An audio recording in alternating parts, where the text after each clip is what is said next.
Hi hello ನಮಸ್ಕಾರ, welcome to my YouTube channel. ಇವತ್ತು ನಾನು ನಿಮ್ಮ ಜೊತೆ ಶೇರ್ ಮಾಡೋಕ್ಕೆ ಬಂದಿರುವ ರೆಸಿಪಿ ಮಂಗಳೂರಿನ ಫೇಮಸ್ ಮತ್ತು ಸೀಸನಲ್ ಸ್ಪೆಷಲ್ ದೋಸೆ, ಅದುವೇ ಹಲಸಿನ ಹಣ್ಣಿನ ದೋಸೆ. ಹಲಸಿನ ಹಣ್ಣು ಸೀಸನಲ್ಲಿ ದೋಸೆ ಮಾಡದೇ ಇದ್ದರೆ ಹೇಗೆ ಅಲ್ವಾ? ಹಾಗಾದರೆ ತುಂಬ ಸುಲಭವಾಗಿ ಮನೆಯಲ್ಲಿ ಈ ಟೇಸ್ಟಿ ಹಲಸಿನ ಹಣ್ಣಿನ ದೋಸೆ ಯಾವ ರೀತಿ ಮಾಡೋದು ಅಂತ ಸ್ಟೆಪ್ ಬೈ ಸ್ಟೆಪ್ ನೋಡ್ಕೊಂಡು ಬರೋಣ.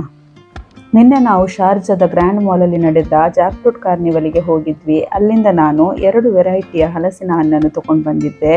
ಇಲ್ಲಿ ನೋಡಿ, ನಾನು ಹಲಸಿನ ಹಣ್ಣನ್ನು ಈ ರೀತಿ ಸೀಡ್ಸ್ ಎಲ್ಲ ರಿಮೂವ್ ಮಾಡಿ ಚೆನ್ನಾಗಿ ಕ್ಲೀನ್ ಮಾಡಿ ಇಟ್ಕೊಂಡಿದ್ದೇನೆ. ಈಗ ಒಂದು ಮಿಕ್ಸರ್ ಜಾರ್ ತಗೊಂಡು ಅದಕ್ಕೆ ಕ್ಯೂಬ್ಸ್ ಆಗಿ ಕಟ್ ಮಾಡಿ ಇಟ್ಕೊಂಡ ಹಲಸಿನ ಹಣ್ಣನ್ನು ಆ್ಯಡ್ ಮಾಡಬೇಕು. ಇಲ್ಲಿ ನಾನು 2 ರಿಂದ 3 ಟೇಬಲ್ ಸ್ಪೂನ್ ಅಷ್ಟು ತೆಂಗಿನ ತುರಿಯನ್ನು ತಗೊಂಡಿದ್ದೇನೆ. ಅದನ್ನು ಆ್ಯಡ್ ಮಾಡಿದ ಮೇಲೆ ಒಂದು 1/4 ಕಪ್ ಅಷ್ಟು ಬೆಲ್ಲ ಆ್ಯಡ್ ಮಾಡಬೇಕು. ಜೊತೆಗೆ ಅರ್ಧ ಸ್ಪೂನ್ ಅಷ್ಟು ಕಾಳುಮೆಣಸು ಮತ್ತು 1 ಏಲಕ್ಕಿ ಹಾಕಿ, ನೀರು ಯಾವುದು ಹಾಕೋದು ಬೇಡ, ಇದಕ್ಕೆ ನೀರನ್ನು ಹಾಕದೆ ಸ್ಮೂತಾಗಿ ಪೇಸ್ಟ್ ಮಾಡಬೇಕು.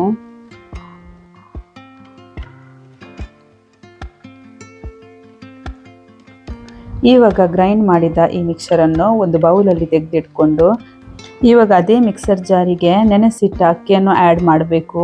ನಾನಿಲ್ಲಿ 1 ಕಪ್ಪಷ್ಟು ಸೋನಾ ಮಸೂರಿ ರೈಸ್ ಮತ್ತು ಅರ್ಧ ಕಪ್ಪಷ್ಟು ಇಡ್ಲಿ ರೈಸ್ 6 ಗಂಟೆ ಅಷ್ಟೊತ್ತು ನೆನೆಸಿಟ್ಟಿದ್ದೆ.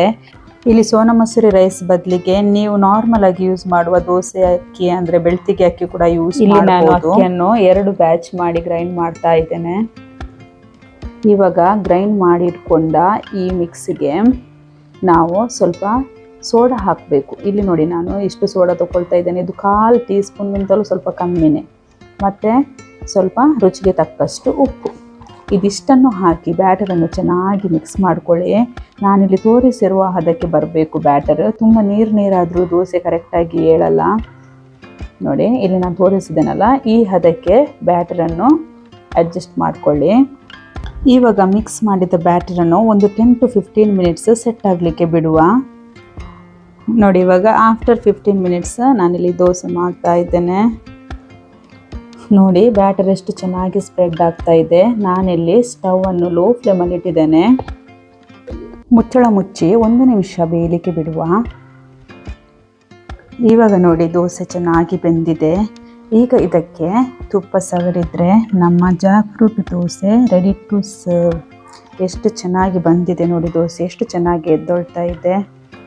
ಇದಾಗಿತ್ತು ನನ್ನ ಇವತ್ತಿನ ರೆಸಿಪಿ. ಎಷ್ಟು ಚೆನ್ನಾಗಿ ಬಂದಿತ್ತಲ್ವ ನಮ್ಮ ದೋಸೆ. ನೀವು ಕೂಡ ಮನೆಯಲ್ಲಿ ಟ್ರೈ ಮಾಡಿ ಹೇಗಿದೆ ಅಂತ ನನಗೆ ಕಮೆಂಟ್ಸ್ ಮೂಲಕ ತಿಳಿಸಿ. Thanks for watching.